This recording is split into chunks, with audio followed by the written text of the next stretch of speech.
All right. Hi, welcome everyone. We'll give everyone another second or two to join in.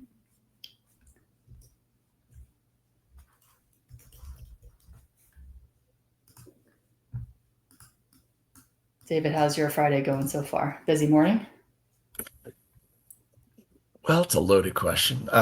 Since I'm not working right now, so I do find a lot of things to fill my time. So yeah, it actually has been fairly busy, but probably not busy in the same way that your morning was busy. Oh no, it's sometimes they're busier than Yeah. structured. All right. Well, we got a few folks rolling in here, so let's get going. Thank you everyone for joining live or later over your weekend next week. Really excited to have this conversation. I'm Rose Pankunas. I'm founder and CEO of Sudozi. Previously, I was regional CFO of Uber US and Canada, as well as other technology companies. And in my time during those decade plus roles, really found the opportunity and saw the opportunity for better visibility of spend, better management of vendors, relationship management. And so decided to start Sudozi to really help capture some of those procurement intake orchestration workflows. We're excited to partner with a number of top companies and also excited to have the opportunity to speak with excellent CFO guests like David. So David, welcome to the show. David Mehok, former CFO. I'll let you introduce yourself and then we can dive into the conversation. Thanks, Rose. Looking forward to the conversation myself. I just by way of background, I'll be quick with background. We can delve into certain aspects of it as we have more discussion. But I spent 18 years at Dell, and great experience there. And I had 11 different roles during those 18 years, so really got to explore the organization and different functions within the CFO org. From there, took on two different private equity CFO roles, one at Clear Result, one at Epicor, two very different industries, very different companies. Learned a ton of both of those and really enjoyed the experience. And then finally spent 4 years at a publicly traded company in town called Q2. That was sort of, I don't want to say capstone because I'm not sure that I'm done with my career quite yet. I'm still thinking through that, but it was definitely a fantastic 4 years for me. And same thing, a lot of the experiences are dictated by the people that we work with, the impact that we have, and had a great team at Q2. Thoroughly enjoyed it. I think we had a tremendous impact on the business there. So that's my quick background. But as I said previously, we can certainly delve into certain aspects of it as we discuss further. Yeah, you all are here or in for a treat. Really excited to unpack some of that and go through the journey with David, particularly as he's grown procurement teams. So the way that this session is structured, we'll try to keep it as casual as possible. We do have a set of questions that I prepared from David from some of you. So thank you for sharing those questions. Please leave any other questions or thoughts in the comments bar. We do have someone on the Studios team monitoring that. So we'll try to incorporate that in the discussion or leave a few minutes at the end to make sure we hit on all of those comments as well. So in terms of the planned next 20 or so minutes, we'll talk about the procurement achievements, how you think about bringing on procurement to the team. We'll get into the hiring, the qualities that stand out, and then we'll also talk about some of the technology as well. And so to kick things off here, David, either from your days at Dell or your more recent experiences, what sort of procurement achievements convince you to start the team, grow the team? What are you looking for when you have that procurement team? Yeah, I think, as I step back and try to understand how I view procurement within the broader organization, the broader impact that it has, and why you would invest more in procurement, why you want to continue to focus on it, both in terms of resources and systems and time. I think we're all a product of our experiences to some extent. And as I said, 18 years at Dell, and Dell was absolutely fantastic in many things, but specifically in terms of supply chain management and procurement. That was a core competency that Dell had. And I lived that. I saw it. I never actually worked directly in procurement, but you can't help but be at Dell and know how significant procurement is to a company's success.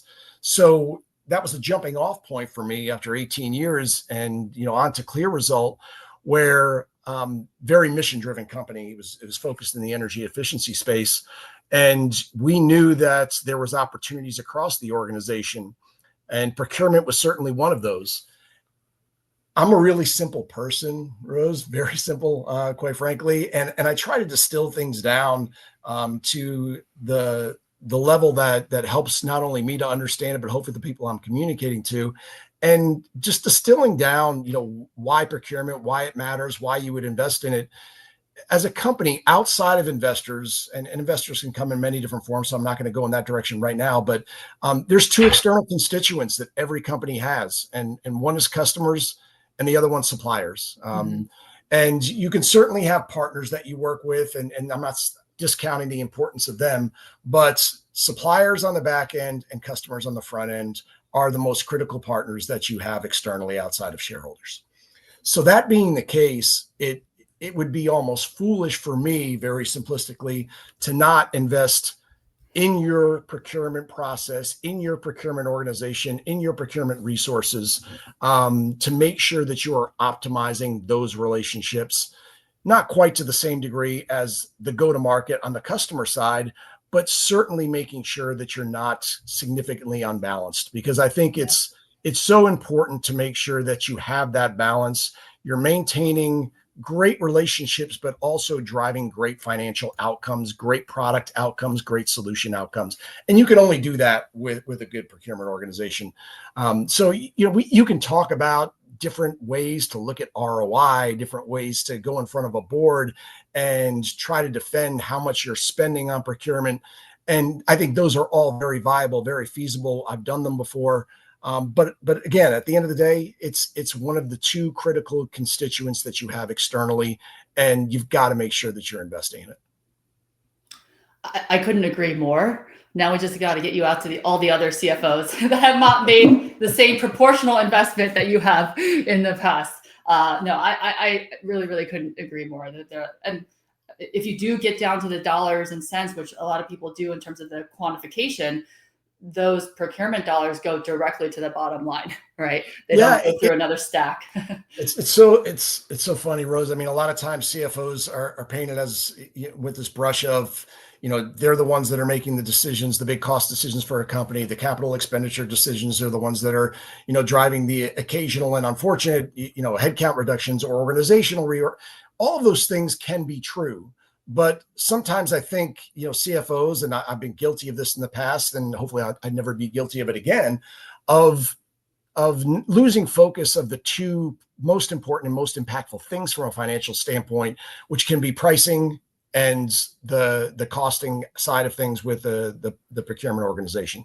And if you can optimize pricing and extract the most value you possibly can from the product or the solution you're going to market with, while at the same time optimizing your cost structure and not sacrificing quality, you're going to win. You're going to win in the marketplace. You're going to win with your shareholders. And again, I know I'm really simplifying things there, but I just think those are two things that often get overlooked with all of the other, particularly all the things right now with automation and AI, all critically important. I'm not saying do not pay attention to those. You need to, but you really have to make sure that you're paying attention to the front side with customers and pricing and the back side with your suppliers and procurement.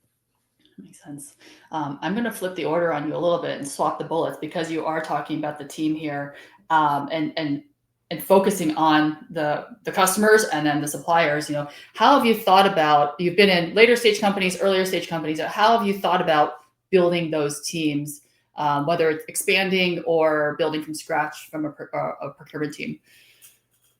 It's fascinating because at the companies that I've gone to after leaving Dell, there was some aspects of procurement across the organization, but I would not say that initially there was a strong focus on procurement, nor was there an investment in the procurement resources and tools.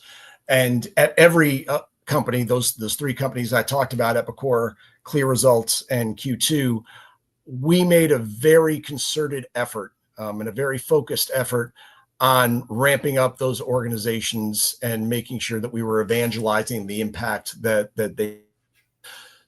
And I think there's sometimes a misnomer about what procurement is. There's a buyer, there's buyers in many organizations, and whether it was Clear Result, Q2, or Epicor, there were buyers.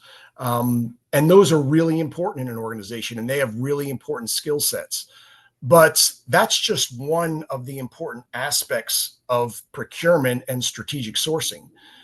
And the thing that comes to mind right now, and I think everyone that's out in the procurement world is probably living this, is, if you're a strategic sourcing individual that's leading a procurement organization, or you're in any part of a procurement organization, you felt the impact of tariffs.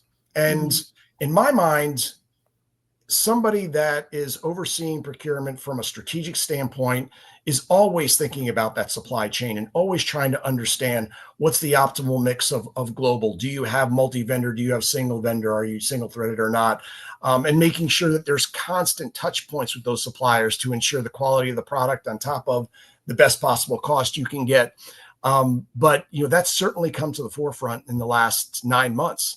And it speaks very, very distinctly to how important procurement is in an organization.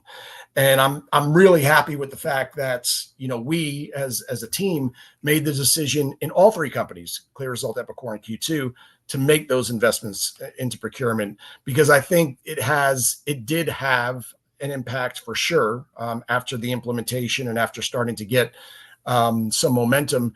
And I have no doubt that it's going to have a lasting impact, assuming that the continued investments and continued refinement and continued optimizing of those organizations happens, which I have no reason to think it wouldn't.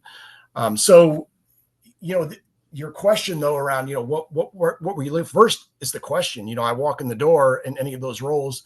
What's a procurement organization look like? And again, typically it was either we don't really have one, or it's this person and it's a part-time role. And that was not a hard decision to say, okay, we really need to invest in procurement when you hear that. But then the question becomes, how much investment, how do you assess what's needed, and how do you make sure that you crawl, walk, run in that process? And that's part of the fun. And, thoroughly enjoyed doing that at each one of the 3 companies. And there were very different journeys, different paths that were taken. And again, all of them with, I believe, very positive impacts to the financials. But it wasn't hard to identify that was an area that was deficient when I first came on board.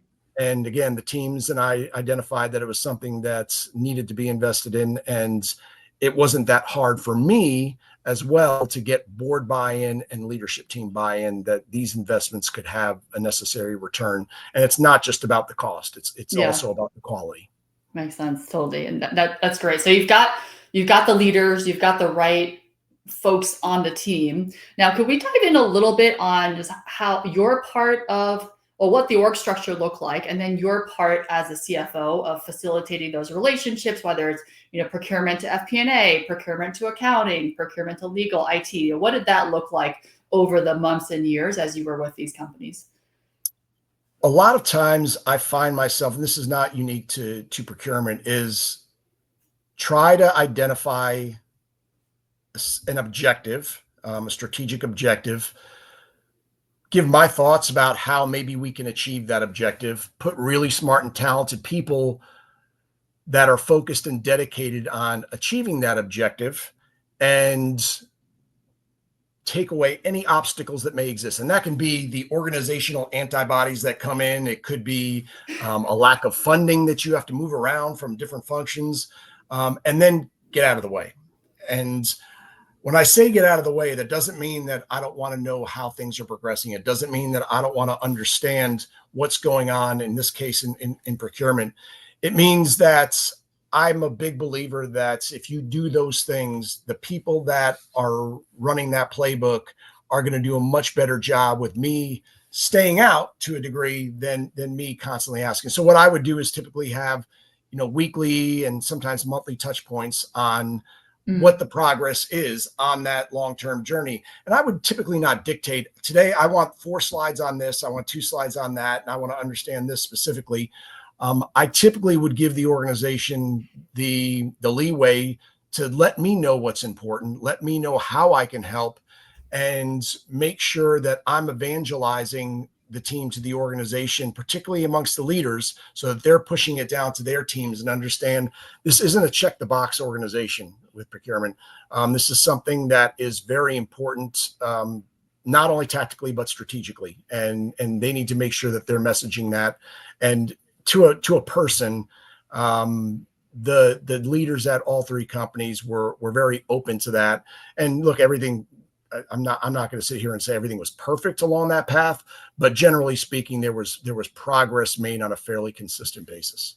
That's great. And so you work with all the teams, and then stay out of it for the most part, but I'll let the teams align on what that process and decision making looks like. Yeah. And we'd have steering committees, right? Yeah. We'd make sure that we understood, and I would be on that steering committee, and, we'd sit in a room, and typically we tried to make it a little bit cross-functional. And I think that's important too, to make sure that it's not just a bunch of folks from a CFO organization, because procurement in all three instances rolled up through my organization.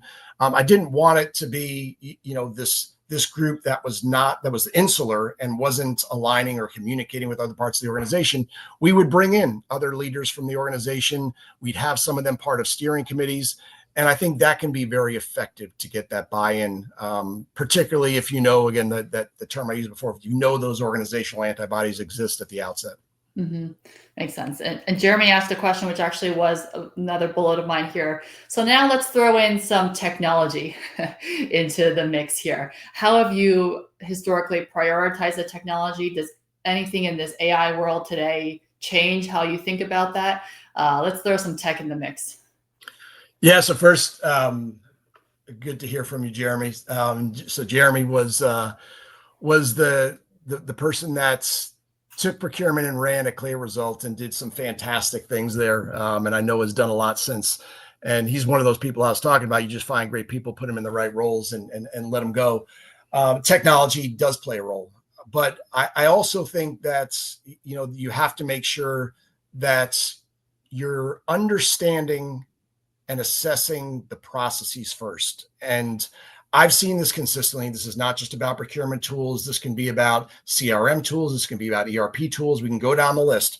If you don't assess your processes first, you will find yourself putting a great tool on a bad process, and it will fail.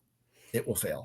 So I implore everyone, if you're looking at tools on the procurement side, make sure you take the time to understand your procurement processes and optimize those first, and then use the tools to jumpstart it even further or accelerate it further from where you are. One of the things that, I'll give an example of a tool is, and I'm not going to talk about a specific tool, but for us at Q2 recently, making sure that we had the necessary visibility into what spend was going on across the organization, right? And sometimes you think you have a tool and it may or may not be effective. And if it's not, you've got to manually go and dig and find out, how do we, uncover all of these things that are being spent across the organization. And it can be manual in nature. But you also, through that process, figure out, one, what tools you can overlay on procurement going forward based upon the needs and the pain points that you find during that process. But then two, broadly speaking, you find some really interesting things. This is not acute. This is across every single company. When you do that assessment and see what people are spending their money on, first, I can't see everyone on the screen, but I'm sure the people that are in procurement are sort of laughing right now because we all have the stories. Like you're pulling up some of these things and saying, this person spent what on what? And you laugh about it for a while, but then those things start adding up and you're realizing this is a cultural issue and something that absolutely needs to be addressed. And you have to, again, address it first through messaging communication process, and then finally make sure you have the tools to monitor that going forward and make sure that you're not having what I'll call in that instance leakage. And that's kindly calling it leakage across the organization. But tools can play such an important role in trying to make sure that all of the work that you do, from an investment in resource and an investment in process, an assessment of that process, a change of the process, you can then take that to a whole other level with the tools. But make sure the order of operations there are the way that I depicted it, and you're not putting the tools before everything else. Yep. Yeah. I found that it's helpful. 100% agree. I found that it's helpful to have that process, vision, and strategy in place. Recently, with some of the, let's call it like document AI, LLMs. Like, it's helpful to have an understanding of like where things could go, really to assist in that process development versus, tool first. But yeah, there's a little bit like cyclical nature of it, right? Like, do a couple website checks, go work on your process, figure that out, and then come back and then do the real RFP, then do the real investigation. And the funny thing is, for a lot of those examples that I alluded to, if the leader, and sometimes we would bring the leader in and tell them, if the leader of that respective organization, whether it was the head of sales, whether it was head of IT, if they knew some of these things that were going on within their organization, they wouldn't be happy either. Like, it's just that, sunlight is the best disinfectant. It's such a critical first step, is just understanding what you're spending on. And you very quickly understand which organizations are, for lack of a better term, spending money wisely and doing it within the parameters that you would expect a company to do, and which organizations are just out there. And again, most 95 to 199% of the time, it's not people doing things nefariously. It's people that are just doing things because that seems hard. I think I need to get this because this customer's asking for it. And I'm going to do it this way, and I'll put it on my P card, or I'll put it on my corporate card. And not understanding some of the downstream implications of that. And you come to find out that, a year later, you've got one IT vendor that has 5 different contracts across the organization because no one was talking to each other, and you're not getting the best possible pricing, and you're probably not getting the best possible quality. And some of these IT vendors, by the way, do this strategically to try to optimize how much money they can extract from a company. So, yeah. Fascinating. All right. So you got the initial team, some technology now you're off to the races. Sort of 2-part question packed in here. One is, as you have expanded these teams, the skill sets, the type of leadership you need may be different from an earlier stage, under 5 people procurement team, as you grow into, potentially 5 double-digit procurement team members. And then also, as that procurement organization grows, you mentioned it, the antibodies in the org. How has the CFO, in your experience, any anecdotes that you have sharing about, helping the procurement team work more and have more business partners within the company? Yeah, first I'll talk about my job, and then, we could talk about, how the qualities I'm looking for in those folks and what makes them successful. My job in that instance is, I want to understand when they're getting pushback, because the last thing that I want is the procurement team fighting battles that they inevitably aren't going to win because it gets escalated up in a different part of the organization. And then somebody at, like an ELT level comes and tells them, we're not doing that. That's not productive. And quite frankly, it's demoralizing, and it would be demoralizing for me if I was in that role, and it's demoralizing for the folks in procurement. So, my ask was always, and, if something gets to be repetitive, or if there's something egregious going on, I want to know about it. And I would do my best to be constructive in those conversations, but I would go have those conversations with my ELT peer and make sure they understood why it wasn't acceptable, what the impact is to the company, and what I need them to do going forward in terms of messaging, which can very well include having me or having the procurement lead go to one of their staff meetings and talk about what we're trying to do as an organization, why it benefits the company and why it benefits them. And that leads me to the skill set for folks in this role. I think it's critically important that they have good communication skills. People think procurement, and again, sometimes they default to the buyer, which great skill set. There was somebody that, worked for me in procurement that used to tell me he used to love going out on the weekends and go to car dealerships just to negotiate. Never want to car. And I was like, oh my gosh, I can't think of anything more painful, but that's what he loved to do, right? And that's a great skill set to have as somebody in procurement, but it's just one part of it, right? You also have to make sure that that individual has good communication skills to be able to work across the organization and help the others across the organization understand why what they're doing is going to benefit them. And the other thing is making sure that they're curious. You need to have people that are going to have that intellectual curiosity to keep asking the whys, because you're going to get pushback from people. You're going to get pushback from suppliers, and you've got to keep asking the whys to try to get to, why is that supplier asking for this one term? Or why can't we get them to move on this price point? Or why is the CRO not willing to have his team come through us? And if you keep asking the whys and you keep building those relationships, you'll eventually get to a good place. And it sometimes can be frustrating and 2 steps forward, 1 step back. But if you have those skill sets, generally speaking, and you've got to be relentless, right? That's the last thing. You've just got to be relentless. And if you have those things, you're going to be successful the vast majority of the time. Yeah. Well, thank you for that. I think that's a lot of great fun stories. I don't know anyone else if they're going to run a marathon every weekend for fun. Some people do that. Some people go to car dealerships. All right. In the last few minutes here, since many of us are in Q4, or at least we're always thinking about budgets. Share a little bit of your tips for this upcoming, budgeting season, how procurement, FP&A, accounting can work together collaboratively in this time period. What's worked well, and then executing on those budgets with the business partner. I think it's one of the most important relationships for procurement to have across the organization, is with FP&A, and it's not a small piece of it is about making sure that you're making your case for getting the necessary resources for the coming budgetary cycle. But a bigger aspect of it is making sure that they understand all of procurement's work that's been done for the previous 12 months. And that shouldn't be a point in time conversation, by the way. That should be ongoing.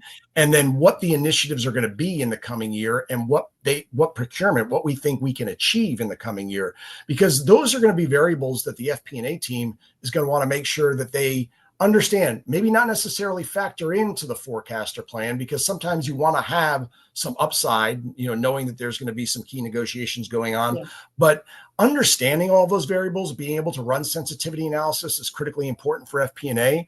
So if you have that type of relationship where FP&A is constantly talking to procurement to understand that aspect of it, procurement's constantly talking to FP&A to talk about successes, where we might not have been so successful, and what the initiatives are, the conversations around getting resources for the coming year become a lot easier, because you have a very clear understanding of the benefit that procurement brings to the organization.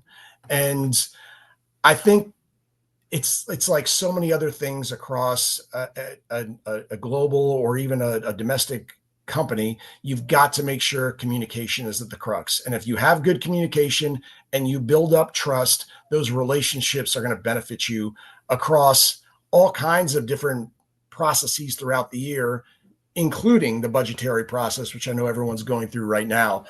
Because again, it becomes a lot easier to get resources or get investments if the people that are approving those investments or evaluating them understand a track record of success and or understand what the ROI is going to be on the investment going forward. Yeah, I think that relationship is so critical. And to your point, it's not a point in time conversation or meeting, it's ongoing. And to the extent the team has resources, including procurement in those quarterly business reviews, and really having that dialogue together with the business stakeholder, that's ultimately where we're going to get to no variances and more savings, and a win for the company. Well, David, this has been incredible. I think the curiosity part is so important that you highlighted. I want to make sure I summarize that as part of the review for this. Any last words, any last thoughts, things that came to mind during this last half hour on procurement? No, the only other thing is I failed to mention this. I thought about this yesterday, and I didn't weave it into any of my answers. But one of the many things, quite frankly, that can result in success for procurement is making sure that the business partners are engaging early.